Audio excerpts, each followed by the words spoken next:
Vía Zoom tengo el gusto de saludar al doctor José Antonio Duarte García. Él es químico, farmacobiólogo con especialidad en bioética.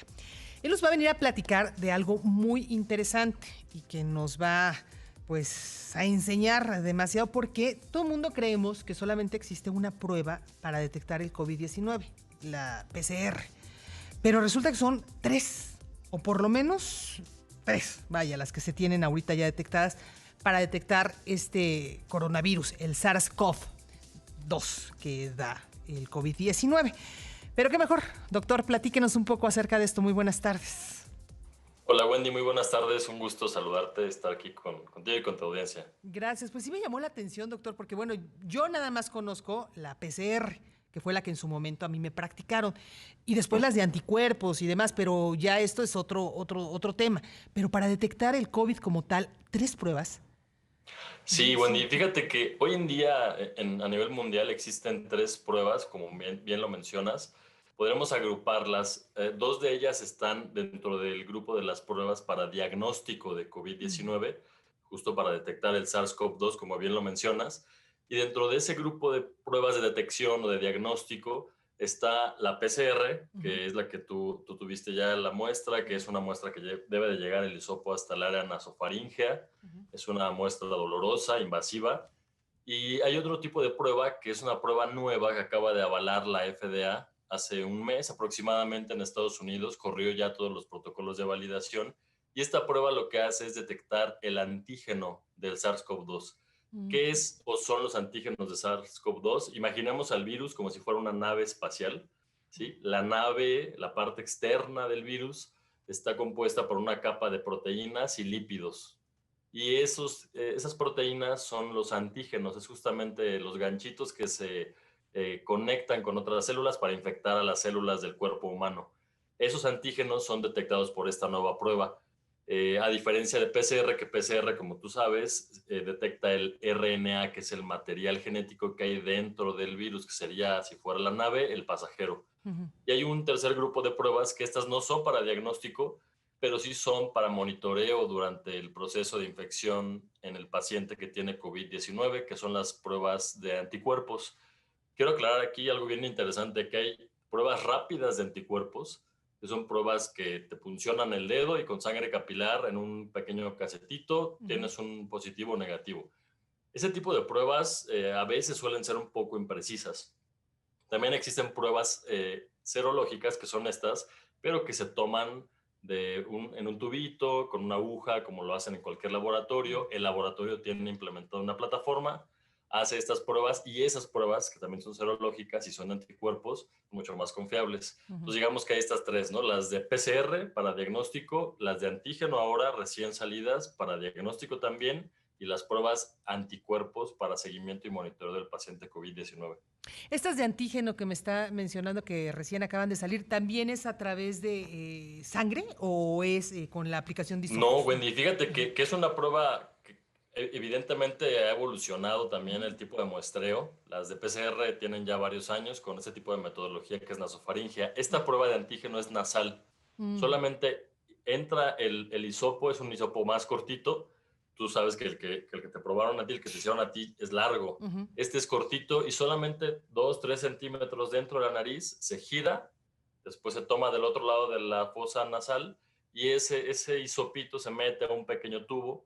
El tubo hace un lavado e inactivación del virus, y ese lavado se pasa a otro pequeño cartucho, y ahí es donde se analiza en un equipo pequeño esa prueba y detecta justo el antígeno en aproximadamente 15 minutos. Oh, es mucho más rápida entonces que la propia PCR. Sí, fíjate que en ese sentido, Wendy, creo que esta nueva prueba de antígeno podrá ayudar mucho a nivel mundial a que el proceso sea más rápido. En realidad, tú sabes que hoy en día un paciente privado o público asiste a un laboratorio a hacerse una prueba de PCR, y aunque la toma es rápida, el proceso que lleva a que se junte un lote de pruebas, se procesen y después se entreguen los resultados puede llevar 2 días, 3. Sí. Hay lugares en el país que entregan resultados hasta una semana después. Ujú. Este tipo de prueba es una prueba que se puede realizar en un laboratorio también, en un consultorio médico, pero es inmediata, tal vez 20, 30 minutos como máximo, el paciente tendría un resultado positivo o negativo. Y en el caso de los costos, doctor, porque también es un problema que se ha dado desde el inicio de esta pandemia. Si bien ya hay algunos laboratorios que han bajado muchísimo los costos para realizar la prueba de PCR en esta ocasión, ahora con esta, ¿qué tan cara es? Vaya, porque bueno, pues muchas personas sí tienen ganas de irse a hacer la prueba, pero a lo mejor no tienen los recursos para hacerla. Y ir a un lugar de sector salud y demás, pues a veces es de que usted no, usted sí, usted no, usted sí, ¿no? Sí, es una buena pregunta y es evidente que no sería útil a nivel mundial epidemiológicamente como parte de la estrategia si el costo no fuera más accesible. Ujú. Y de hecho lo es, la prueba está estimada en un tercio tal vez de lo que Mm. cuesta una prueba PCR, lo cual se me hace a mí excelente porque es una prueba mucho más accesible para cualquier persona que requiera hacérsela. Sí es bien importante aquí recalcar que va a seguir requiriendo de una consulta médica, evidentemente, de toda esta parte clínica en donde el médico tiene que hacer una observación y una revisión clínica del paciente aunado a la prueba. Sí, recordemos que como cualquier prueba rápida, no debemos hacerla por nuestra cuenta o acudir nosotros porque creemos que tenemos el síntoma o los síntomas de COVID, Ya. sino estar acompañado siempre de una consulta médica. Una, ¿cómo se llama? Una receta para que sea, No, ¿no? más que la receta, Wendy, que haya un médico de por Ah, ok. medio pidiéndole al paciente que Ujú, acuda al lugar a hacerse la prueba, ujú. ya que podría escucharse como que uno pudiera tener su equipo de pruebas de antígeno en casa y Ujú. hacérsela a la familia.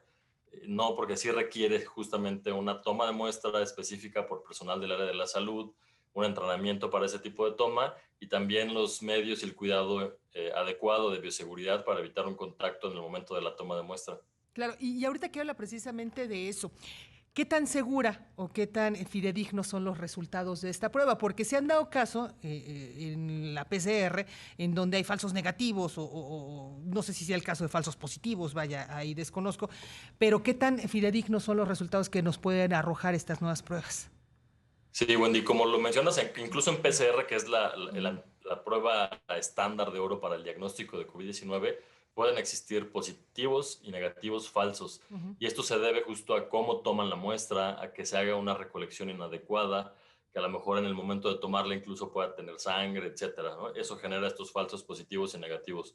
Esta prueba tiene también ese riesgo si no se toma bien esta muestra, pero hablando ya de la prueba como tal, con una correcta metodología de toma de muestra y transporte de la muestra, tiene una sensibilidad la prueba de un 85% y una especificidad de un 100%, lo cual la vuelve una prueba sumamente efectiva para poder diagnosticar COVID-19 y al alcance de las manos de los pacientes que tengan esta sintomatología.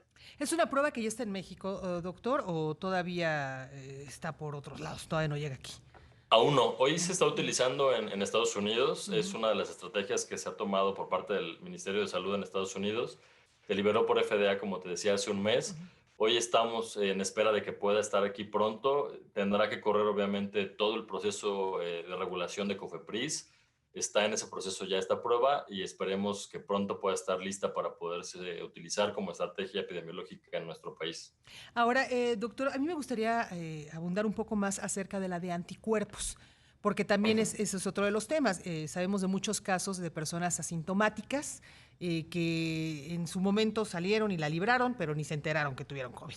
Pero ahora Así resulta es. que tienen secuelas, ¿no? Y que le dijeron, oiga, usted tiene secuelas. ¿Secuelas de qué, no? Pues es que a lo mejor usted estuvo Claro. enfermo, vayas a hacer la de anticuerpos. Esta también nos menciona o nos indica la posibilidad de que alguien haya estado enfermo. Ahí es como podemos detectar si tuvimos la enfermedad. En efecto, sí, sí, Wendy. Justo anticuerpos nos dice que el organismo reaccionó ante un virus que estuvo ya presente o está todavía en la parte final infecciosa en el organismo y entonces se están produciendo estos anticuerpos que, como tú lo has escuchado mencionado en tu noticiero, IgG, IgM, etcétera, que son los que van apareciendo durante el proceso de infección en el organismo. Esto es como una curva, ¿no? Como todas las curvas que tienen que ver con microorganismos y bacterias. Hay una respuesta que aumenta porque hay una infección sumamente exacerbada o bastante agresiva en el paciente. Ahí hay muchos anticuerpos, después empieza el organismo a curarse, a defender contra este virus SARS-CoV-2 y empieza a bajar justamente la cantidad de anticuerpos que hay en el organismo. Todavía en la última parte, digamos, recordemos que este virus tiene estas características de infectosas, digamos, de tener varios días, ¿no? Ujú. Empieza con la sintomatología, en los primeros 5 días debe de hacerse PCR o antígeno, y después de 14 o hasta 15 días empiezan a estar estos anticuerpos en concentraciones elevadas.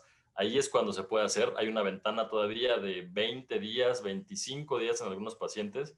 Todavía en ese momento se pueden encontrar anticuerpos y entonces estar seguro el paciente de que tuvo o estuvo contagiado con COVID-19, con SARS-CoV-2, tuvo COVID, y ahí está justo el resultado de hacerse una prueba de anticuerpos. Incluso a veces menciono aquí algo bien importante, a veces aún habiendo tenido la sintomatología, no existen positivos de anticuerpos y bueno, el paciente quedará pensando que estuvo en contacto y contagiado, pero si no se hace la prueba en los días todavía donde hay anticuerpos en el organismo, puede ser que tampoco aparezca un positivo.